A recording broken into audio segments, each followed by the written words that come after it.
Good morning, class 11. So welcome to our 18th class, and as I told you in the 17th class that in 18th class we will be doing seeing the mathematical calculation and the consequences of the terminal velocity. So in our last class we found that according to Stokes' law, the mathematical expression, or by Stokes found through his experiment that the drag viscous force F equals to 6 pi theta r V, where V is the terminal velocity. Now, and this was the figure, and I hope you all remember all the assumptions for this experiment. Following that, I have drawn the figure. You can see it that here I have considered one spherical body of radius r. So here I have considered one spherical body of radius r, and it is made up of material whose density is rho, whereas the fluid through which the body is falling freely is the density of that fluid is sigma. Now, as I told you, when a body falls freely, the driven force, that means the force due to which it falls, is its own weight.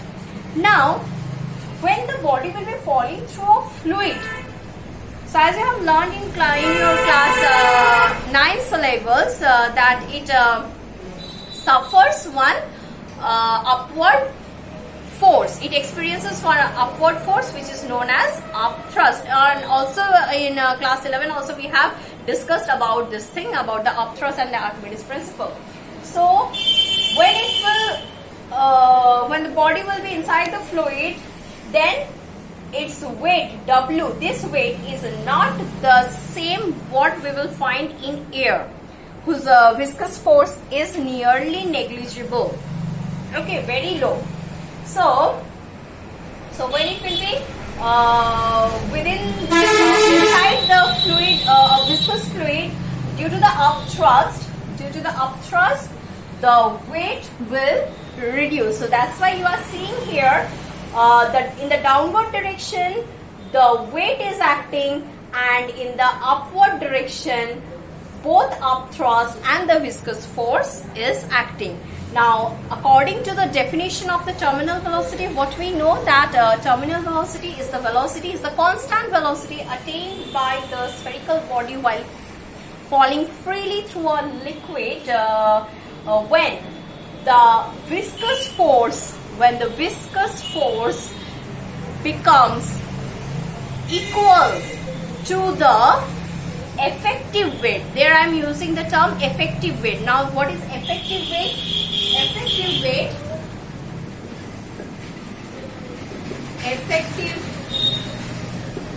weight.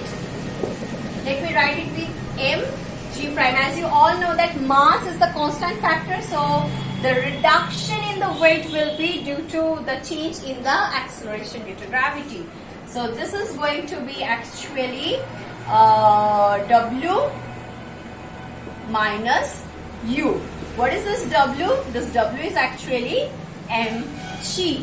Okay, so this is the effective weight, and according to the definition of the terminal velocity,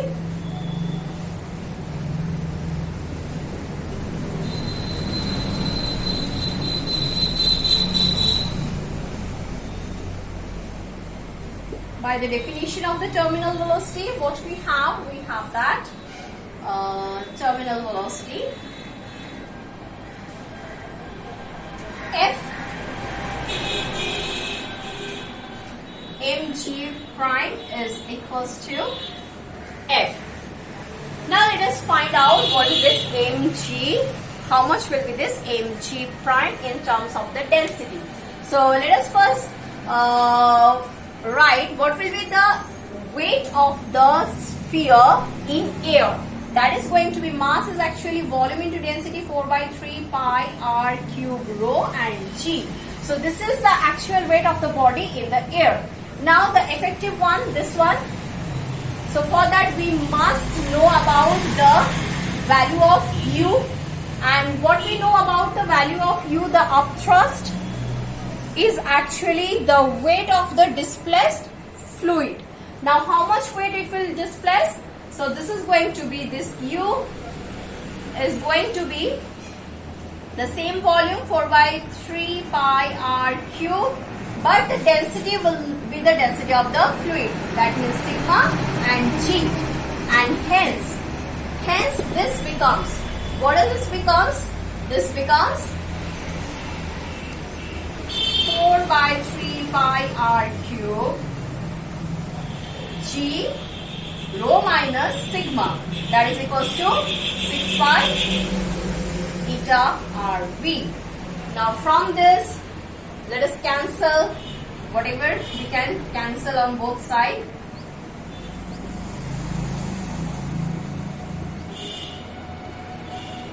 So now from here we will be finding out the expression for the terminal velocity. So from this, V becomes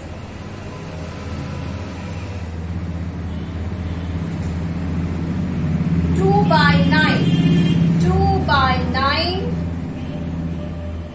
r squared G by eta rho minus sigma.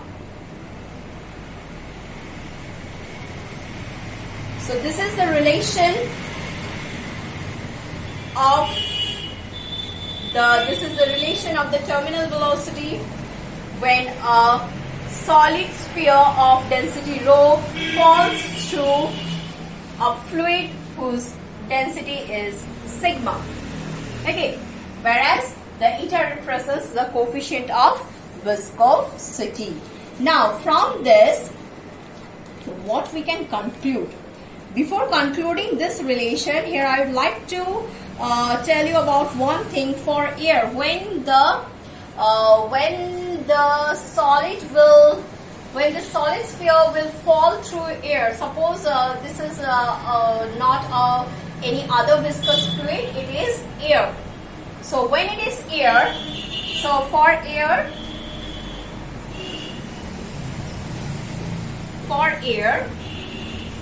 rho is much greater than sigma, hence the value of sigma can be neglected, and the expression for V, terminal velocity of any object in air, will become 2 by 9 r squared G by eta into rho. So this is the expression of the terminal velocity attained by any solid sphere of density rho falling through air when the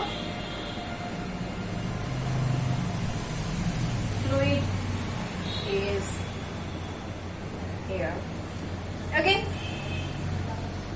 so this is the thing. You can keep it in your mind that when you will be solving any numerical for air, you can neglect this value, then also your numerical will come with a correct result. It will end with a correct result. Now let us conclude this relation. So when I will be concluding this relation, from this relation, what we can conclude? What are the things that we can conclude? So as you can see, that 2 by 9 eta, 2 by 9 is always constant, and for a given fluid, eta is constant, but for different fluids it will change, and the G value, so 2 by 9 and the G, these three factors are constant here. When we will do the practical, when we will take the observation at a particular point on Earth, at a particular place on Earth. Now, for this, we can write V is directly proportional to R squared. Number 2 is V is directly proportional to rho minus sigma. And number 3 is V is directly proportional to 1 by eta or we can say that V is inversely proportional to eta. Now let me come to one of these, each of these factors. Before giving you the physical meaning of all this thing, let me tell you one very interesting fact about this thing. So when we all know that, and I was also telling you about the thing that when a body falls freely through a medium, it continuously accelerates and its velocity keeps on increasing. That you should have learned in your class 9 syllabus while solving the freely falling body numericals. Okay, so here what we can do, yes. So here, when we will be considering the raindrops, they are also nearly spherical object which falls under the pool of gravitational force of Earth. So what does this mean? That they fall from such a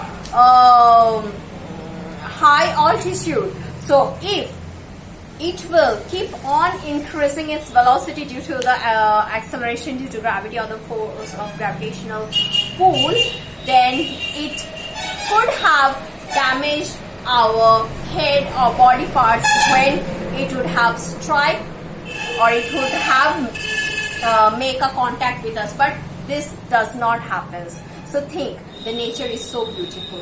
So say the nature has designed designed all the things in such a beautiful way that though we know all the freely falling bodies gains or continuously increases their velocity while falling down, but because of this viscous nature of the fluid, after a certain height they attains the terminal velocity, and hence after a certain height, after a certain at that height, after attaining a certain amount of velocity, it does not increases its velocity further, and thus we all the organism or all this beautiful creation can remain safe. Okay, so this is a beautiful consequence of the terminal velocity, that the raindrops, they do not keep on increasing their velocity till they touch the ground. After a certain height they reach to a constant velocity, and thus they reach to a constant velocity, and thus they do not attain a very high value of the velocity. Now let me come to all these things. So from this, if I consider the same example, so if the raindrops are big, they will attain greater velocity compared to the raindrops which are small. So if you are having two objects, one with bigger radius and one with smaller radius, so obviously the terminal velocity of the object of bigger radius is going to be much greater, as because it has a square on its power compared to the smaller object. Now from this, what does this include? What does this concludes? This concludes that when rho is greater than sigma, that means obviously if a solid body we are talking about, then the rho is obviously greater than the that means density of the falling body will be greater than the density of the fluid. When it is so, then the value of the terminal velocity is positive. And what does this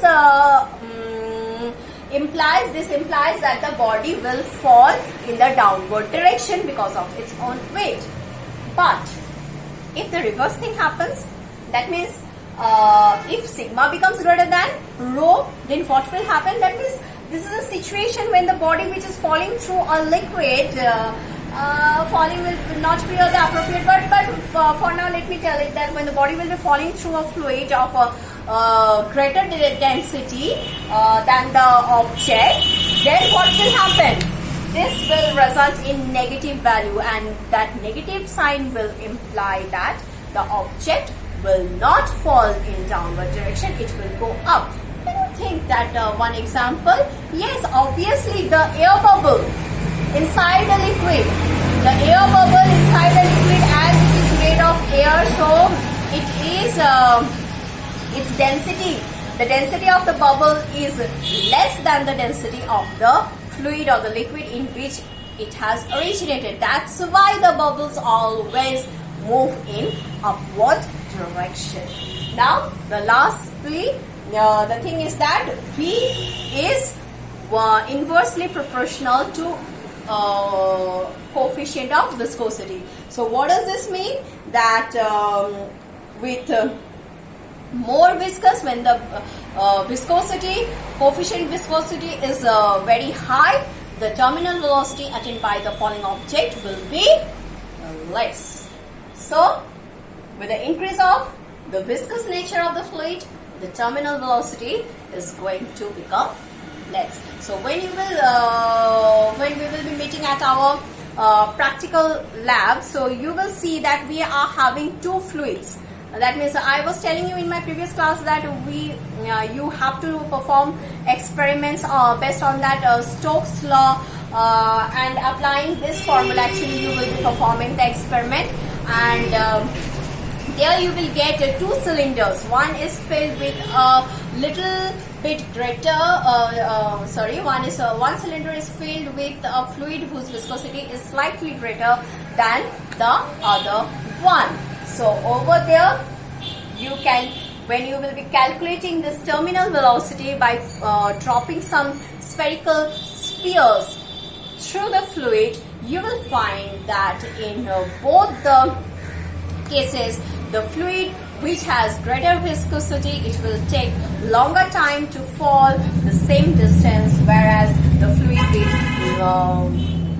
with less viscous nature, it will take shorter time to fall the same distance. So that is what it implies, that with the increase of the viscous force of the viscous nature, which is actually determined by the coefficient of the viscosity of the liquid, that is when it will be greater, as because it is in the denominator, it will reduce the terminal velocity of the falling body. So today I will stop here, and in my next class we will be discussing about the flow of liquid, and I know you already have got some idea from my earlier classes that there are two types of flow, streamline flow and the turbulent flow. So there is one factor which actually determines that when the flow will be called as streamline, and mathematical factor I'm talking about. You know the physical meaning of the turbulent flow and the streamline flow, but here I will help you with a mathematical factor which will help us to determine when the flow will be called as streamline and when it will be called as the turbulent one. So till then, you keep on practicing and revising and stay safe. Thank you.